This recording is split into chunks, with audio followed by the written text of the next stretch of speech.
Hello, everybody. I'm Nuria, Cubas, member of the selection committee of the official competition, and I'm glad to welcome you to the 15th edition of Punto de Vista. We are going to talk about one of the programs of the official competition, which is formed by two activist and tremendously powerful films, Big Happiness and Judy versus Capitalism. And for this, we have with us some of the people who have made these brilliant works possible. I would like to introduce Dahi Kim and Matthew Koshmrl, directors of Big Happiness. And on the other hand, we have Mike Hoolboom, director of Judy versus Capitalism, and Judy Rebick, that is the absolute protagonist of the film, of this film. Hello to you all, and thank you for participating in this encounter. As I said, this program has two excellent films of great social commitment, and at the same time, both are based on extremely intimate and personal testimonies. Both films revalidate the argument used in the 60s and 70s during the so-called second wave of feminism. The personal is political, or as Judy says in Judy versus Capitalism, more or less, she says something like, you can make theory out of real life and everyday experience, something like that. Well, I will start presenting Big Happiness, that is the first film of Dahi Kim, and it addresses the issue of inter-ethnic adoption becoming more of a trigger or a wake-up call, as it gives no answers but opens many, many questions. Dahi, I understand that this film is part of your own process of researching your identity, your own identity, and I would like you to share with us what it has meant to you to make the film and to share it with others, and where are you now in that research?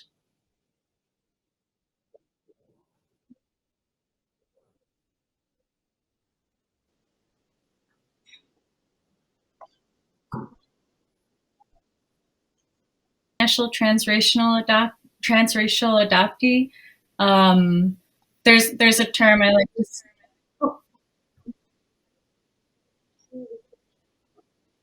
Oh, yeah. Can you hear me? No, she can't hear. Oh,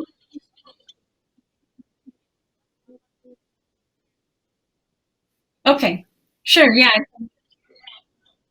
Okay. Yeah, so Big Happiness was kind of the beginning of my exploration as a transnational, transracial adoptee. There's a term people use called coming out of the fog, which is where you start to realize that there's, more beneath the surface of adoption than it just being a blessing. And I think the kind of common narrative that comes from the adults, the parents, the agencies, the governments that I lived for so long was that I was grateful to be adopted, and it gave me the opportunities that I wouldn't have had if I would have stayed in Korea under this whatever circumstances that was, which I don't know.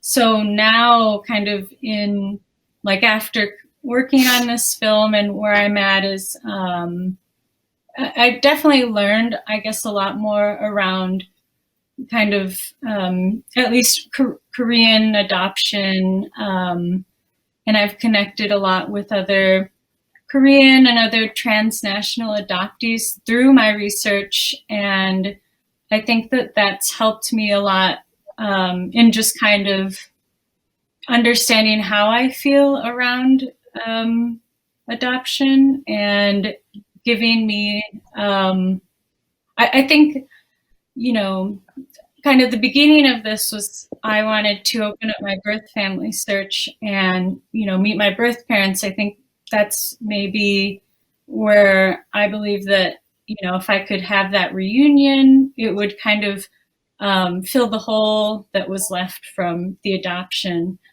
And that didn't work out. It's not possible right now. And so after kind of dealing with that letdown of not being able to meet my birth parents, I think using this film and using research and kind of connecting with the community of other Korean American adoptees has allowed me to kind of really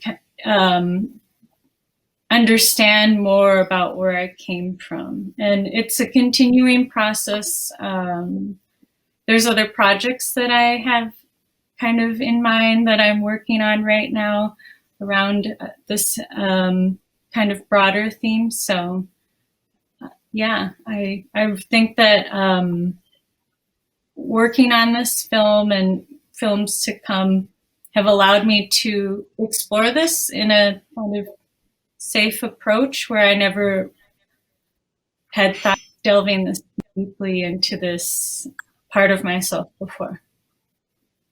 Mm-hmm. Matthew, I would want to know how did you got involved in the project? Sure. So Dahi and I are a couple, and I've been working as a documentary filmmaker and educator in documentary film for years. And we talk about identity, both of our identities, quite a bit, and really, the films that I've done in the past have kind of meditated on identity and kind of evolution of traditions. And as Dahi was kind of starting to explore this, I suggested, or asked if she would be interested in making a film. And I guess if you want to speak more to that. Well, yeah. As I was going through this kind of the beginning of this process and talking about what it meant to, not be able to connect to my birth family and kind of connect to the roots that I come from, and just trying to process all of that, Matt kind of mentioned that, or he asked if I wanted to make a documentary around it, because from his perspective and experience, it's a great way to explore whatever it is that you're working on in a deeper, just delve in deeper into a topic or an issue. And so I kind of jokingly agreed, but later on we decided to do it. And I'm really happy that I did. Well, we have this other film in the program that is called Judy versus Capitalism, and it's one of the latest films by the prolific director Mike Hoolboom, whose works is sometimes like a river, appears and disappears and mixes and remixes. And the film presents Judy Rebick's invaluable testimony as a woman's right and pro-choice abortion activist, among other struggles, while addressing a traumatic episode from her childhood. At the end of the film, Judy suggests that talking about this traumatic episode is, in a way, her most revolutionary act. I would want to know, if Mike, if you consider Judy versus Capitalism to be a revolutionary film. I guess if it would spark a revolution, it would be revolutionary. Judy, what do you think? Is it revolutionary? I don't know how to answer that. It's very rare someone asks me a question I don't have the answer. In a way, I think it is, because we take a person who's me, who's quite well known in Canada, and reveal things that aren't known. And I think that, and reveal it not just as, the way that if we talk about a well-known person who suffered from trauma, we always do it in a sensational kind of way. Oh, this strong person is overcome and all that. And I think what Mike's done in Judy versus Capitalism is revolutionary, in the sense that he sees, and I see, the trauma and the mental health problems that came from it, or the mental injury, I call it. I don't like the word mental illness, as part of my strength, as well as part of the reason for my suffering. And I think that's revolutionary. Yeah, that part of the film is revolutionary. Yeah. And Mike, I mean, I tried to do that in my memoir, Heroes in My Head, but I think Mike did it better in the film than I managed to do it in the book. Mm-hmm. Maybe that's part of the medium. Mm-hmm. Yes, I would also like you to tell us, Judy, about this creative capacity that has allowed you not only to promote renovating ideas for society, but also to assume your own illness as something constructive. Well, I think it took writing a book about it to get me to really see it that way. I think I had a very good therapist, which was lucky because the period we're talking about is the 1990s, and there wasn't so much enlightenment around these kinds of questions then. So I was lucky to have a good therapist who explained to me, basically I had what we used to call multiple personality, or they call now dissociative identity disorder. And at the time, I thought, like everybody else, the only thing I knew about it was Three Faces of Eve or Sybil. And I thought, well, I'm not crazy. I'm really a functional person. How could I have this? How could this be wrong with me? And in the process of getting to know the different personalities, the different alters, I saw that they were protecting me, as my therapist said. But still, I hid it for a long time. I didn't talk to anybody except my very closest friends about it. And I think it took me to writing the book to be able to see the way in which my injuries had actually made me so much stronger than I would have otherwise been, and also, and more important to me, so much more empathetic than I otherwise would have been. Made me be able to connect with oppressed people in a way that I don't think I would have otherwise. And so in a way, I suffered a lot, so I'm not going to say it was a gift because I suffered a lot, but it also made me strong. And I think that what happened to me could happen to others. I mean, I have a lot of privilege in my life. I'm white, I'm middle class. I had I'm not rich, but my parents were comfortable all my life, and I was able to function very well. And I think if we treated people with mental injury and mental illness differently, then that could be true for everyone. We could see it as a diversity in our, we talk about neurodiversity when we talk neurodiversity, but we don't include mental illness in that. And I think we should. We're all different, and trauma creates a difference, which often gives you a lot of strength. And I don't think we recognize that enough. Mm-hmm. The film Judy versus Capitalism presents a kind of image memory that blends perfectly and in a very emotional way with Judy's testimony. I really would like to know how you both, Mike and Judy, conceived the film, how much you work together or separately. We were hanging out during that time, and we're still hanging out. What I remember, Judy, correct me if I'm wrong, is, you were healing from a concussion in that time. And and we would have these somewhat short visits, and some of those visits would include a little bit of filming and sometimes not. Some of them would include a little bit of recording and sometimes not. And I don't think there was, or at least I didn't have any sense of what was going to be the result of all this. It was only the question of taking the next step, what should the next thing be?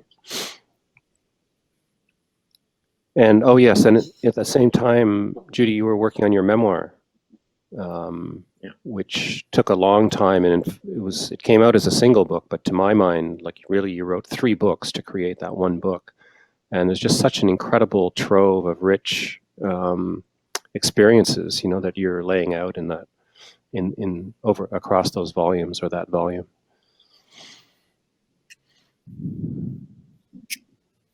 I had no idea what Mike was going to do with the film. Just as a question. No idea at all. In fact, a few years into the, the prep, the talking that we're doing and stuff, I introduced Mike to a friend of mine and I said, Mike's making a film about me. And Mike said, well, it's not necessarily about you. So after that, I thought, okay, whatever. I had no idea what the film would be like, but I love it. I do love it. Yeah. Coming back, it was important somehow. Oh, sorry. I just wanted to say, for me, it was important not to know. Oh, and why is that? It means it's still alive. It's still becoming something. It's still creating itself. If I knew everything at the beginning, then I don't know, it would be hard to have energy in it, you know? That's all. So you didn't talk each other about the shape of the film. I mean, you worked separately. Judy was the testimony, and Mike was recording this testimony and making the whole film. I mean, how much Judy has. Oh, sorry, I get stuck. How much Judy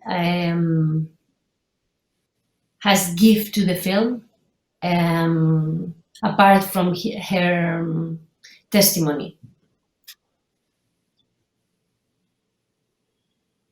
I think Mike should answer that. I should mention that there wasn't so much audio recording, even though Judy's the only person who speaks in the film. Maybe we recorded, the film's an hour long, and maybe we recorded at most a couple of hours worth of audio. That's it. And there was no reason to do more because Judy's extremely articulate. She talks in sound bites. She has the ability to speak in not only in full sentences, but with thoughts that have, a beginning, a middle, and an end. She's just natural storyteller. And I asked a couple of very open questions. For sure, we were going to talk about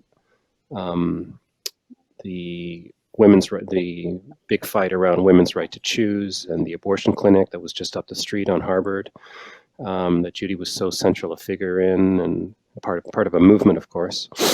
That became, half of the film. So in a way, insofar as the audio and the testimony, as you call it, goes, it was drawn from that, a somewhat small audio archive. And then the question of what pictures might accompany this archive, because none of it was sync sound. It was a very open question, and it kept evolving.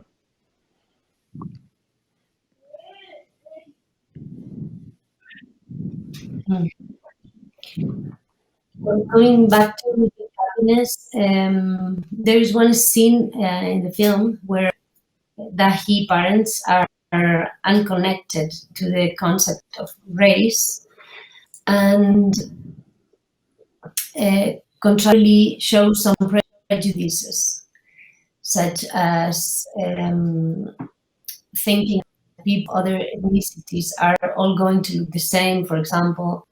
Well, I'm very interested in knowing your opinion about the possibility of deconstructing this concept of ethnic minority in your country, and how do you see the possibility of a naturally multi-ethnic society in which the concept of ethnic minority could disappear? An easy question. Yeah, that's a big question. I think I mean, when thinking back to your question to Mike and Judy about revolution, you know, like that film is very personally revolutionary. I think kind of early on, Judy's talks about creating the language, like getting together with other women and starting to talk about experiences that creates a language that didn't exist before. And that's very much what I've been doing through this process with other adoptees that I meet, because it's not, we don't have it in the family. I mean, in these transracial adoptee families, you know, for my generation and from most people who are older than me, there's that colorblindness attitude, and race isn't talked about. You know, my parents very much said that I was just one of theirs, which means I'm an honorary white person. Races that and this is what they were taught to do as well, right? By social services, by the adoptee kind of organizations. Yes, yeah, exactly. So I think that really it probably starts in, I mean, for me personally, like in the community, right? So if we can start kind of figuring out, like even if I myself can figure out what it means to be an ethnic, you know, an Asian American, an immigrant, and then kind of find that language, then hopefully that can kind of translate out to my community, my family. So I think there's kind of individual ways that you can work towards that. I'm not sure if I can speak to the more societal level. Yeah, well, it wasn't easy, but I was interested in your opinion because you are there. So you probably have many things to say about this. Well, I also want to ask Matthew about this kind of very intimate scenes as the one I recall in this dinner. Well, now that we know that you are a couple, I would want to know how is it like to insert yourself in her family life when they are raising issues so relevant to their relationship, and how you two worked on these scenes. Well, so I mean, for me, documentary film has always been a way for me to explore kind of issues and you know, identity and things that are in my life. And you know, we talked about setting up these scenarios and having these intimate kind of discussions around these dinner conversations. And I mean, talking about Dahi through like the editing process and her kind of exploring those conversations was just very interesting for me. And it was a way for me to, I mean, better understand kind of where she's coming from, and looking at kind of the relationship with her family. And I mean, I learned a lot from this whole, you know, process about a lot of feelings from kind of the adoptee side. And, you know, just hearing from other adoptees, hearing from Ho-jung was just like a very educational experience for me. So, I mean, making this film together, we had to be careful because so this is Dahi's first film, and I wanted her to have, you know, ownership of it. And so towards the beginning in the production process, we kind of discussed the scenarios together, but really with the Dahi really step back so it could be a true collaboration. And I just kind of wanted to help, you know, facilitate just the beginning of that and the production. But I definitely thought with the dinner scenes, like that intimacy, making sure everyone was comfortable, you know, allowed to have those very intimate discussions with their family, and then with Ho-jung, the other adoptee in South Korea. I think too, with the dinner scenes, I mean, they're very intimate. This conversation with my parents, for instance, was the first time we had talked about this. So it was very kind of surprising in a way, or unsurprising, but enlightening to hear them say these things in context. I think maybe they're things I've heard my whole life without really paying attention. And then the way that the conversations mirrored each other so well, because they're very loosely constructed, just kind of prompted through the idea of talking around adoption. And yeah, I thought that was really interesting, because kind of my conception of the film before production was gonna look at my life. I wanted to kind of see how my adoption was growing up and get that viewpoint from my parents, and then maybe kind of mirror and take a look at what my life could have been like in Korea. So we went to Korea and shot, and I talked with Hojung, and then it just turned out very differently, as you can see, after the conversations happened. Mm-hmm. Can you tell us about the title of the film? Big Happiness? Yeah, so Dahi Kim was my Korean name. The name that my parents gave me is Jody Miller. And I recently changed my name to my Korean name, which kind of growing up, I went to these Korean culture camps in Minnesota. There's I think Minnesota is one of the largest places for Korean adoptees. And so growing up, counselors at the Korean culture camps I would go to would tell me that my name, depending on the Chinese symbol, it meant either big happiness, big smile. So I decided to use that as the name of the title, because it's this thing that I was kind of told my whole life, but I still don't know exactly what my name means. And then also, I've decided to change my name, but my Korean name actually was given to me by a nurse in a hospital. So it's an interesting, it's not the name that my birth mother would have given me. So I don't really know what that is. So there's, I guess, a lot of layers behind the name and the meaning. I think, and I thought it was a good metaphor for adoption as well. Mm-hmm. Okay, well, Mike, this Judy versus Capitalism is not the first time you have portrayed a character. And what does it mean to you to make this kind of portrait films, and how do you place them within the continuum of your work?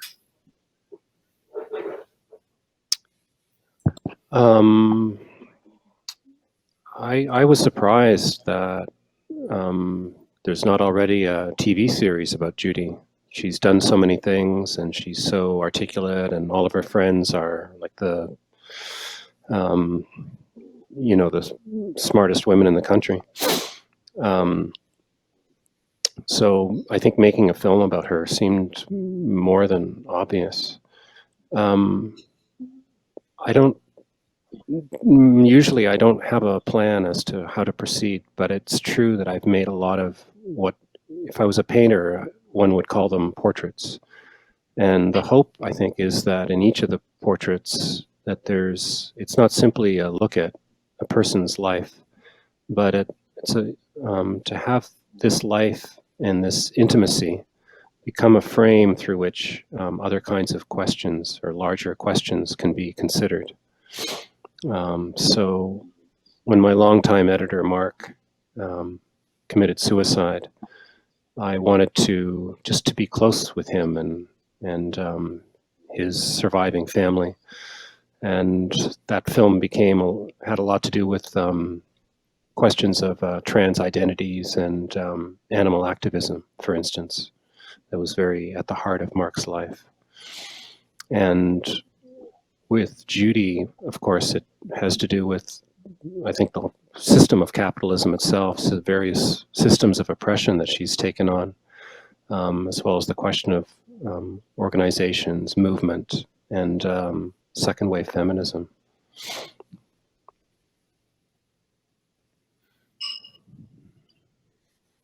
Well, I think I have time for just one more question.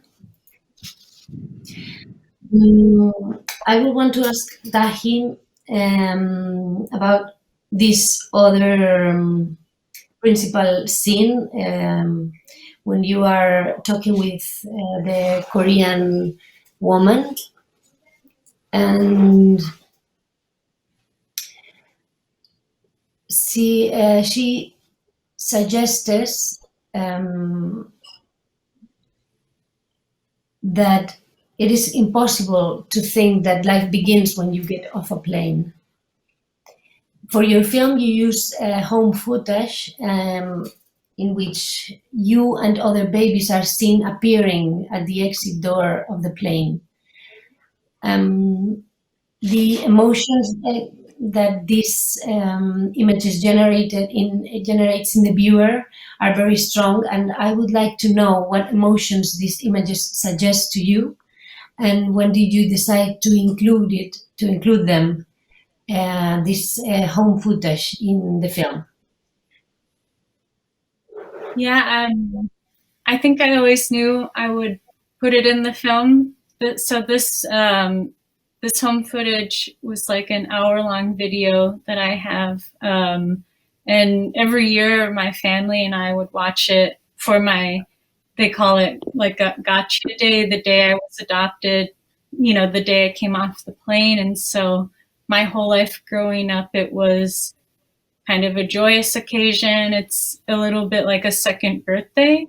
So, after I've kind of come out of the fog of adoption, and once I started working on this film, it's really, I guess, now the frame is kind of viewed in a different way, where there's a lot of implications behind this footage, and I definitely feel a lot more mixed emotions than in the past.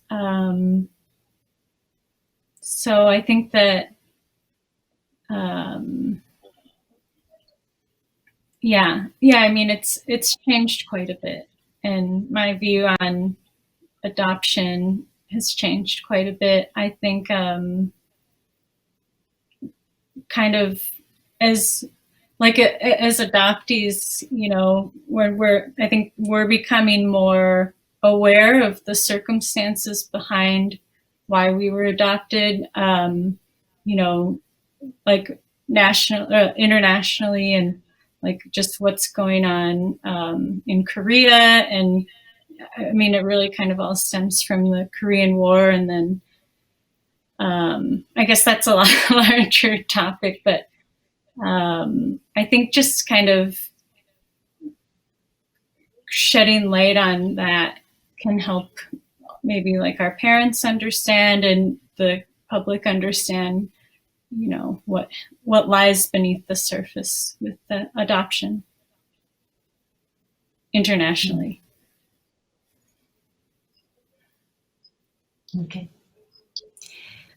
Well, I think we can finish this conversation here. I'm very happy to have had the opportunity to talk to you all, and also to have your films in Punto de Vista Festival. And well, I don't know if we will see each other in Pamplona, but I hope so. And well, thank you very much for attending this conversation, and thank you for your films. Thank you. Thank you. Bye.